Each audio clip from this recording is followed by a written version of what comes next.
Hey, it's me, Lanshin Gary, diri sa Mindanao nga na vlog. O niya kay nakamataman sa'yo, mo lakot na mo jogging, dara sabay ka. Anyway guys, nara ko i-share sa inyo. Be positive kahit negative yung mga sinasabi ng ibang tao. Tandaan mo, ikaw ang humahawak ng future mo, hindi sila. Tandaan mo yan bro. Sa panahon ngayon, marami na mga taong naiinggit sa atin. Bakit hindi na lang kayo mag-focus sa sarili nyo? Bakit sa ibang tao pa? Okay kayo dyan, focus muna kayo sa sarili nyo, hindi sa ibang tao. Wag guys, wag. Bad yan. Kahit ano pa man nagawa nila sa'yo, kahit ano pa man yung kasalanan nila, piliin pa din natin na maging magbuting tao. Bro, walang mangyayari kung ginawan ka ng masama tapos gawan mo din sila ng masama. Eh ano yun? Yun lang nakaganti ka pero ano naman kung makaganti ka?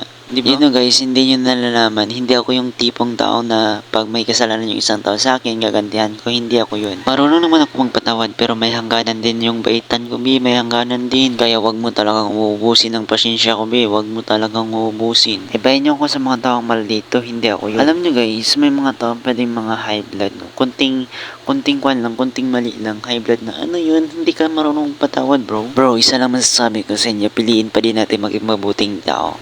Bi, piliin ba ninyo maging mabuting tao kahit ano pa mang kasalanan ng ibang tao sa inyo? Tayo na lang magpakumbaba. Kaya dahil pag sila hindi naman nila kayang gawin yun eh. Tayo na lang. Alam mo kasi marami pa rin mga tao na maldito, ganyan. Tayo na lang bahala. Tayo na lang magpakumbaba sa kanila. Tayo lang din naman yung nakikintindi. Idi tayo na lang ma-adjust, diba? Kaya kung may kasalanan ka sa akin, napatawad na kita. Huwag kang mag-alala. Marunong naman ako magpatawad, pero huwag mong ubusin yung pasensya ko, Bi. Dahil may hangganan din ang lahat.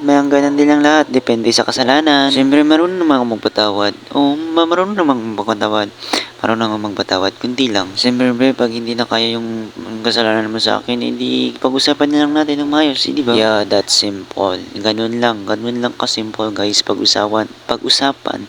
Kung hindi tayo nagkakaintindihan, ganun. Kayo kasi, hindi nyo muna pinapaliwanag yung mga ibang tao, paliwanagin naman natin sila. Ikaw kasi, wala ka namang alam. Hayaan naman natin na mag-explain ang sarili nila, di ba? For sure, maiintindihan naman natin yun, di ba? Kung meron silang pagkakamali, hindi pag-usapan ninyo. Kung meron silang kasalanan, hindi kayo nang bahala dun. Anyway guys, ba't ba ako napunta doon? Ba't ba ako napunta yan sa kanyan mga usapan? Nag-jogging naman ko din anong naamot man ko diya.